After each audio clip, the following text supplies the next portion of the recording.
Gaza में जिस Hamas का फन कुचलने का दावा इजरायली फौज ने किया था, अब वही हमास गाजा के अलग अलग हिस्सों में फन फैलाकर आईडीएफ को डसने में लगा है।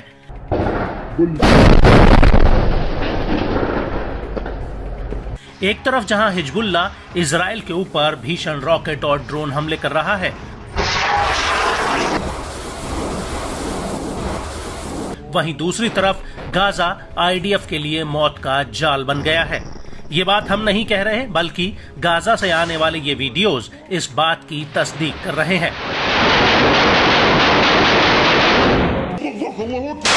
जी हां, हम बात कर रहे हैं गाजा के जबालिया में आईडीएफ के ऊपर हुए अटैक की, जिसमें इजरायली सेना को अभी तक का सबसे बड़ा झटका लगा है।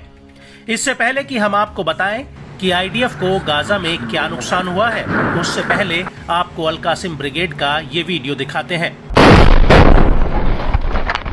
ये वीडियो गाजा के जबालिया का है, जिसमें अल कासिम ब्रिगेड का एक लड़ाका एक रॉकेट नुमा विस्फोटक पर कुछ लिखता हुआ दिखता है।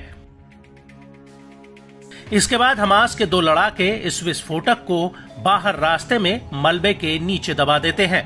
वहीं दूसरी तरफ हमास का एक लड़ाका सीसीटीवी कैमरे के जरिए इस रास्ते पर नजर रखे होता है, और तभी वहां से आईडीएफ का एक मैरकावा टैंक गुजरता है, और जैसे ही ये टैंक बारूद वाली जगह पर पहुंचता है, वैसे ही हमास का लड़ाका रिमोट कंट्रोल से इस आईडी में ब्लास्ट कर देता है, जिसकी वजह से टैंक के परखच्चे उड़ जाते हैं।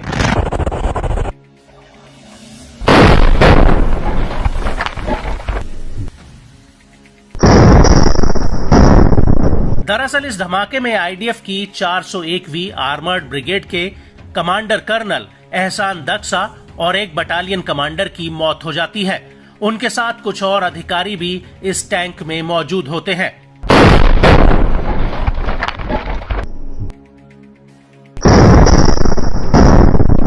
आपको बता दें कि कर्नल एहसान की उम्र 41 साल की थी और वो दलियत अल करमेल के ट्रूज कस्बे के रहने वाले थे।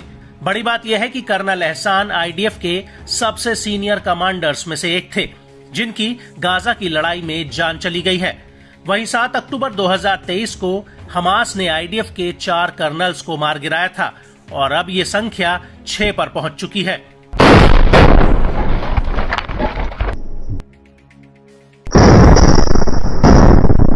आपको बता दें कि कर्नल एहसान की मौत टैंक के भीतर नहीं, बल्कि टैंक के बाहर हुई है। आईडीएफ की रिपोर्ट के मुताबिक वो अन्य अधिकारियों के साथ टैंक के बाहर कुछ ही मीटर दूरी पर मुआयना करने आए थे, तभी वहां मौजूद आईडी में ब्लास्ट हो गया। आईडीएफ के मुताबिक जहां पर यह ब्लास्ट हुआ, वहां पर बूबी ट्रैप लगा था, जिसमें कमांडर एहसान दक्सा की मौके पर ही मौत हो गई, जबकि 52वीं बटालियन के कमांडर और 2 अधिकारी गंभीर रूप से घायल हुए हैं।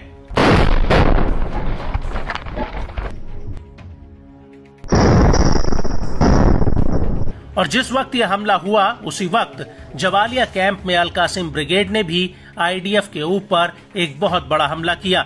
अल कासिम ने इसका एक वीडियो भी रिलीज किया है, जिसमें दिख रहा है कि दूर एक बिल्डिंग में आईडीएफ के जवानों ने पोजीशन ले रखी है।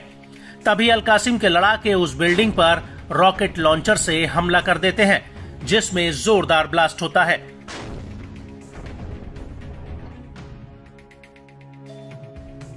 इसके बाद एक खंडर पड़ी इमारत में अल कासिम के 3 से 4 लड़ाके रॉकेट लेकर घुसते हैं, और वो उसके सामने जा रहे आईडीएफ के बुलडोजर पर ये रॉकेट फायर कर देते हैं। इसके बाद आईडीएफ के रास्ते में लगे एक बूबी ट्रैप को भी उड़ा दिया जाता है, जिसकी चपेट में आईडीएफ का एक टैंक आ जाता है।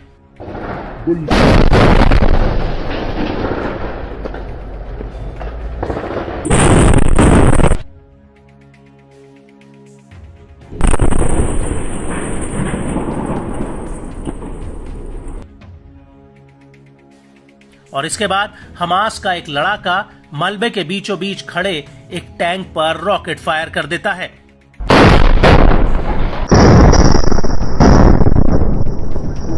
और इसके कुछ ही देर बाद एक लड़ाका मशीन गन से आईडीएफ के ऊपर ताबड़तोड़ फायरिंग करने लगता है।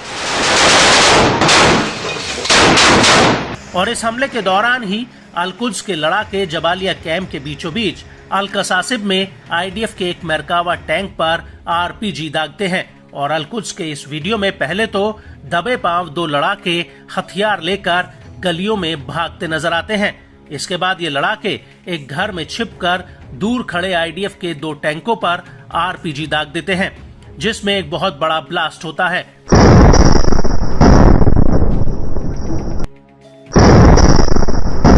इसके बाद वहां पर आईडीएफ के 2 सैनिक भागते हुए नजर आते हैं। हालांकि इस हमले में आईडीएफ को कितना नुकसान हुआ, इस बात की पुष्टि नहीं हुई है।